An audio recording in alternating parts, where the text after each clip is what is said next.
एक बहुत ही important topic पढ़ने जा रहे हैं जिसका नाम है रंगीन गुणधर्म, colour property of transition metals, संक्रमण धातुओं का रंगीन गुणधर्म। कॉन्सेप्ट है कि अधिकतर संक्रमण धातु और उसके आयन और उसके यौगिक रंगीन होते हैं, क्यों? जबकि एस और पी ब्लॉक के तुलना में या एस और पी ब्लॉक के धातु उतना अधिक रंगीन नहीं होते हैं और उसके यौगिक रंगहीन होते हैं। डी ब्लॉक का ही धातु क्यों रंगीन होता है और रंगीन धातु के यौगिक का निर्माण करता है? ठीक है, तो यहां पर सबसे पहले कॉन्सेप्ट पर आते हैं कि रंग का प्रदर्शन का कॉन्सेप्ट क्या है। कोई भी ऑब्जेक्ट जिसको आप देख रहे हैं, किसी पर भी एक नजर डाल रहे हैं, कोई कपड़ा पर या कोई भी चीज पर, तो आपको कुछ कलर दिखाई दे रहा है। तो ये कलर दिखने का कॉन्सेप्ट क्या है, इसका मेन कारण क्या है? तो मेन कारण है कि जब कोई वस्तु पर प्रकाश किरणें पड़ती है तो कुछ उसका रंग उस पदार्थ के द्वारा अवशोषित कर दिया जाता है और कुछ उत्सर्जित कर दिया जाता है। तो जो उत्सर्जित कर दिया जाता है वही वो कलर का अपीयर करता है, वैसा ही कलर का वो दिखता है।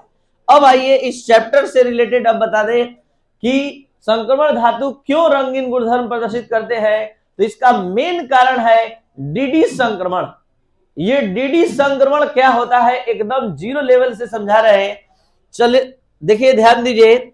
यहां पर सबसे पहले आपको 11th क्लास में ले चलते हैं, जब आप बोर का परमाणु मॉडल पढ़ रहे थे। बोर के परमाणु मॉडल में आपको बताया गया था हाइड्रोजन स्पेक्ट्रम के तहत कि जब कोई इलेक्ट्रॉन उच्च ऊर्जा स्तर में चला जाता है और उच्च ऊर्जा स्तर से लौटकर पुनः निम्न ऊर्जा में आता है तो अपने ऊर्जा का उत्सर्जन प्रकाश के रूप में करता है, और ये प्रकाश का जो तरंग दैर्घ्य होता है वही डिसीजन देता है उस उत्सर्जित प्रकाश के कलर का। फिर से, जब कोई इलेक्ट्रॉन निम्न ऊर्जा से उच्च ऊर्जा स्तर में, जैसे सपोज दैट कोई इलेक्ट्रॉन निम्न ऊर्जा से उच्च ऊर्जा में चला गया, लेकिन उच्च ऊर्जा स्तर में गया हुआ इलेक्ट्रॉन कभी भी अस्थायी नहीं होता है, तो पुनः निम्न ऊर्जा के ऑर्बिटल में लौटता है, तो लौटने के क्रम में वो ऊर्जा का उत्सर्जन करता है प्रकाश के रूप में। अब इस प्रकाश का अपना एक तरंग दैर्घ्य होता है और ये तरंग दैर्घ्य डिसाइड करता है कि वो रेड होगा कि ऑरेंज होगा कि येलो होगा कि ग्रीन होगा कि ब्लू होगा कि इंडिगो होगा कि वायलेट होगा। जिस कलर से मैच करेगा, जिस कलर के तरंग दैर्घ्य से मैच करेगा इसका तरंग दैर्घ्य, वैसा कलर वहां प्रकाश, वैसा प्रकाश का कलर रंग दिखाई देगा। तो रंग को प्रदर्शित करने का यही कॉन्सेप्ट है। इसी पर हम संक्रमण धातु का बात करने जा रहे हैं, ध्यान दिया जाए। ये है डी ब्लॉक का मेन कॉन्सेप्ट जो हम बताने जा रहे हैं। आप सभी को पता है कि सभी संक्रमण धातु का बाह्यतम विन्यास N-1D NS, ठीक है, 1D 1 to 10 और NS 0 और 1 और 2 होता है। यानी डी उपकक्ष अपूर्ण भरा जब होता है, यानी यहाँ जो कॉन्सेप्ट है रंगीन गुणधर्म का वो उसके डी उपकक्ष से संबंधित है। आपको बता दें कि डी उपकक्ष में 5 ऑर्बिटल होते हैं। जो स्टूडेंट नहीं देखे आज तक देख लीजिए। डी उपकक्ष में 5 ऑर्बिटल होते हैं, पांचों का अपना नाम होता है dxy, dyz, dzx, dx square minus y square और dz स्क्वायर। ये 5 ऑर्बिटल को डिजेनरेट ऑर्बिटल कहते हैं, लगभग समान ऊर्जा वाले ऑर्बिटल। लेकिन होता क्या है कि जब ये यौगिक का निर्माण करते हैं तो थोड़ा सा ऊर्जा के आधार पर ये 2 भाग में बट जाते हैं, जिसको हम लोग एक टॉपिक के आने वाले टॉपिक के अंतर्गत पढ़ने वाले हैं, जटिल यौगिक। अगला लास्ट चैप्टर है पहला किताब का, पहले बुक का, पहले वॉल्यूम का, एनसीईआरटी का। तो कहने का मतलब है कि उसमें एक टॉपिक है, अंतिम topic, crystal field theory, crystal क्षेत्र सिद्धांत, जिसमें यह बताया जाता है कि ये डी उपकक्ष के ऑर्बिटल ऊर्जा के आधार पर 2 भाग में बढ़ जाते हैं। एक का नाम होता है T2G और एक का नाम होता है EG। T2G सेट में उस ऑर्बिटल को रखा गया है जिसमें लोब्स, आप लोग को पता है लोब, ये देखिए लोब, अगर ये किसका फिगर हम बना है, ये dxy का हमने फिगर बनाया है, dxy का शेप बनाया है, ध्यान दीजिए। तो इसमें लोब्स कहां है, तो 2 अक्ष के बीच में है। 2 अक्ष कहीं भी, कोई भी लोब पर ध्यान दीजिए, 2 अक्ष के बीच में है। और यहां पर लोब जरा देखा जाए वो अक्ष पर है। तो यहां 2 तरह के ऑर्बिटल होते हैं इस डी उपकक्ष में, एक में लोब्स क्या होता है, दो अक्ष के बीच में होता है और एक में अक्ष पर होता है। तो कॉन्सेप्ट है कि जिस डी ऑर्बिटल का लोब दो अक्ष के बीच में होता है वो तीनों मिलकर, यानी तीन तरह के ऐसे ऑर्बिटल होते हैं, वो अलग सेट बनाते हैं, समुच्चय बनाते हैं, जिसको हम कहते हैं T2G। तो आज के बाद आप सभी स्टूडेंट से हम पूछा करेंगे T2G सेट में कौन कौन ऑर्बिटल आता है। तो dxy, dyz, dzx वैसे डी ऑर्बिटल्स आते हैं जिसके लोब दो अक्ष के बीच में होते हैं, और जिसके लोब अक्ष पर होते हैं वो आता है EG सेट में। और EG सेट में दो ऑर्बिटल आता है, dx square minus Y square और dz square. dx square minus Y square और dz स्क्वायर, ये दोनों ऑर्बिटल का समुच्चय आता है। तो ये समुच्चय बन गया दो ऑर्बिटल का। फिर से बता दे कि डी उपकक्ष में 5 ऑर्बिटल थे। जब ये संलग्नी से या अन्य परमाणु से बॉन्ड बनाने चलते हैं तो ऊर्जा के आधार पर दो भाग में विभक्त हो जाते हैं। एक का नाम होता है T2G और एक का नाम होता है EG। होता क्या है कि जब किसी धातु के सतह पर मतलब प्रकाश पड़ता है तो प्रकाश से ये इलेक्ट्रॉन ऊर्जा ग्रहण करते हैं, और ऊर्जा ग्रहण कर ये उस इलेक्ट्रॉन को उच्च ऊर्जा के ऑर्बिटल में भेज देते हैं। लेकिन ये उच्च ऊर्जा के ऑर्बिटल में गया हुआ इलेक्ट्रॉन अस्थायी नहीं होता है। ये उच्च ऊर्जा के ऑर्बिटल में गया हुआ इलेक्ट्रॉन अस्थायी नहीं होता है, तो ये पुनः निम्न ऊर्जा के ऑर्बिटल में आता है। तो जैसे ही निम्न ऊर्जा के ऑर्बिटल में आता है प्रकाश का उत्सर्जन होने लगता है। उसी तरह से जैसे हमने परमाणु संरचना के हाइड्रोजन स्पेक्ट्रम में अभी समझाया और अभी भी दिखाया कि जब उच्च ऊर्जा के ऑर्बिटल से इलेक्ट्रॉन निम्न ऊर्जा के ऑर्बिटल में आता है तो ऊर्जा का उत्सर्जन होने लगता है प्रकाश के रूप में, और उस प्रकाश का जो तरंग दैर्घ्य होता है वही कलर दिखाई देता है।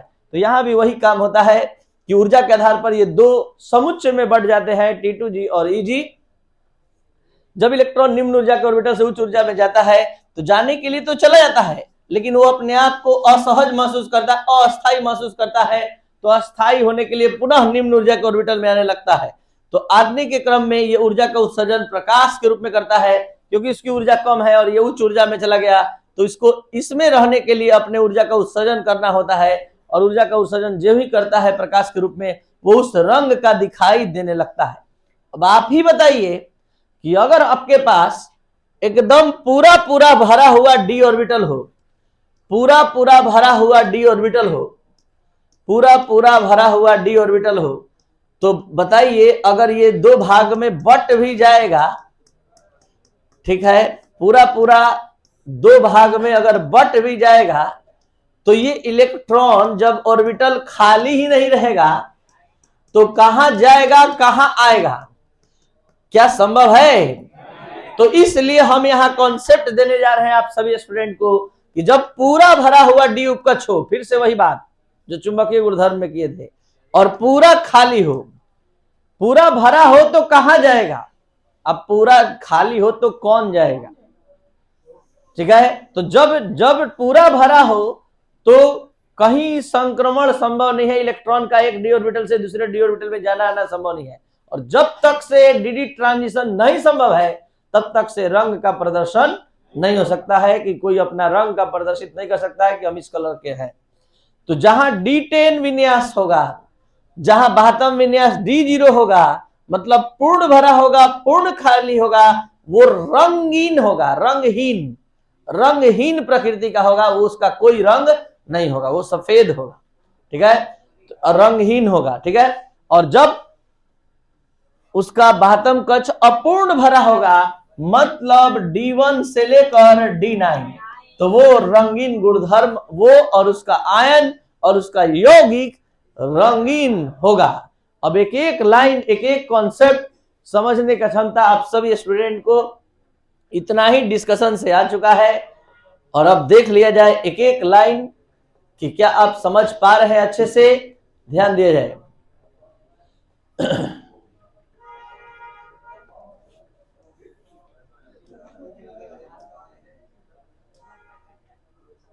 रंगीन गुणधर्म, ध्यान दीजिए।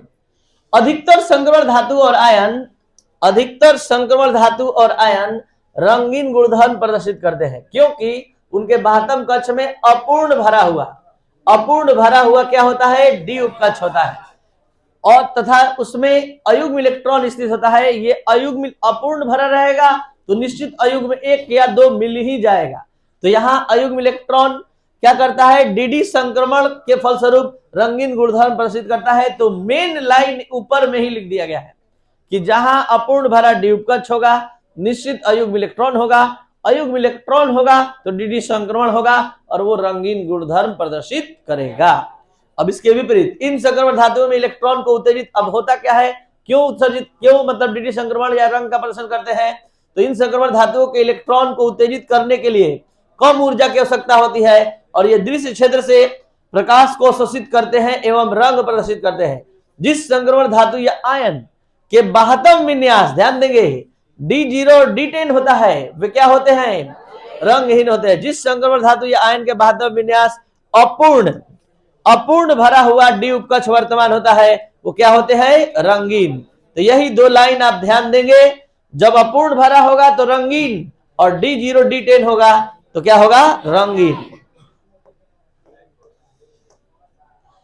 संक्रमण धातु या आयन के डी उपकक्ष का कम ऊर्जा वाले, ध्यान देंगे ये मेन अब कारण बताया गया है कि होता क्या है कि संक्रमण धातु या आयन के डी उपकक्ष का कम ऊर्जा वाले एवं अधिक ऊर्जा वाले डी ऑर्बिटल के सेट में विभाजित होना ये मुख्य कारण है। और ये अब उसके बाद इलेक्ट्रॉन उच्च ऊर्जा वाले ऑर्बिटल में चला जाता है और यही प्रक्रम डीडी संक्रमण कहलाता है। लेकिन अब बाद में क्या कह रहा है कि जब इलेक्ट्रॉन उच्च ऊर्जा के स्तर से निम्न ऊर्जा स्तर से में लौटता है तो क्या होता है, ऊर्जा का उत्सर्जन किस रूप में, प्रकाश के रूप में। और यही प्रकाश रंगीन गुणधर्म प्रदर्शित करने के लिए क्या होता है, उत्तरदायी होता है। अब हम लोग कुछ क्वेश्चन के माध्यम से इस पूरे टॉपिक के कॉन्सेप्ट को क्लियर करेंगे। क्वेश्चन क्या है कि इनमें से कौन सा आयन रंगीन होगा और कौन सा रंगहीन होगा, कौन रंगीन होगा और कौन रंगहीन। तो एक क्वेश्चन हम बताएंगे, बाकी सभी स्टूडेंट इस क्वेश्चन को अभी तुरंत बनाने का प्रयास करेंगे। Zn++, ध्यान देंगे Zn++, फिर से वही बात दोबारा समझा रहे हैं कि पहले आप इसके पेरेंट एलिमेंट का कॉन्फ़िगरेशन लिखेंगे। पेरेंट एलिमेंट का कॉन्फ़िगरेशन लिख दिए, आर्गन 3d10 4s2। अब 2 इलेक्ट्रॉन निकालना है, निकाल दिए 3d10 4s2, 3d10 4s2। तो यहां पर 10 इलेक्ट्रॉन एक एक करके यहां 10 इलेक्ट्रॉन भर गया। एक भी अयुग्म इलेक्ट्रॉन है क्या, एक भी अयुग्म इलेक्ट्रॉन नहीं है तो क्या डीडी संक्रमण संभव है, नहीं संभव है। तो आप स्पष्ट लिखेंगे यह आयन रंगहीन होगा, यानी रंगीन गुणधर्म प्रदर्शित नहीं करता है। तो आपका आंसर ये नहीं है, आपका आंसर ये है कि यह रंगीन गुणधर्म प्रदर्शित नहीं करता है। आ रहा है बात समझ में। तो आप सभी स्टूडेंट अगर समझ गए तो आप तुरंत अभी क्रोमियम 3+ के रंगीन गुणधर्म, Cu+, Mn++ सबको देख सकते हैं, या फिर बोर्ड पर भी देखना है तो देख लीजिए।